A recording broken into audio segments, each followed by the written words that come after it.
Hello, I'm Mark Frary. I'm the editor of Public Sector Travel, and today I just want to talk about 5 quick ways in which you can save money on your travel budget.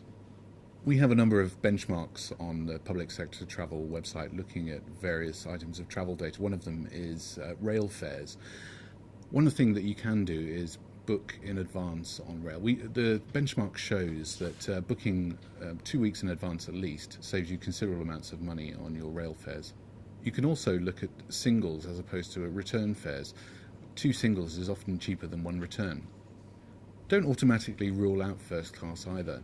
I know a lot of public sector organisations have banned first class, but this means that demand for standard class has increased and fares have increased as a result. First class is now often cheaper than standard class. When planning a meeting, timing is of the essence. Does it really need to start at 9:30 in the morning, or could you put it off till 10:30 or 11? That way, people who are attending can get on off-peak fares rather than peak ones. The day of the week is also important. We have benchmarks on the Public Sector Travel website showing how hotel room rates vary, and one thing we see is that rates on Mondays and Fridays are lower than Tuesdays to Thursdays. If you can plan your meeting on one of those off-peak days, you can make savings. The month of the year is important, even though business travel is not discretionary in the same way as leisure travel.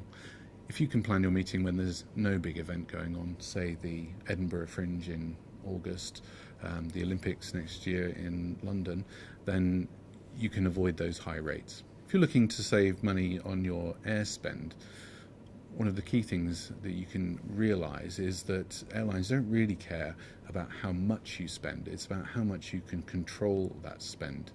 All they're interested in is you being able to switch that spend from one of their rival airlines to them, and they'll give you a discount for that.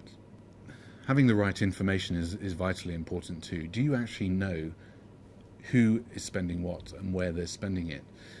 It pays a lot of dividends to go out and actually find out this information, because only when you actually know what your travellers are doing can you actually use that to go out to suppliers and negotiate with them. It's also important to look at the total cost of travel as well, not just one element of it.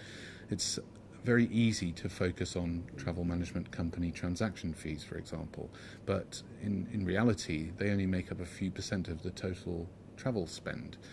It's actually the cost of the travel itself that's important. And if you look at things like hotels, for example, don't just concentrate on the room rate that you're getting. Look at how much you're spending on breakfast and on Wi-Fi, and if you can include those in your negotiations, so much the better.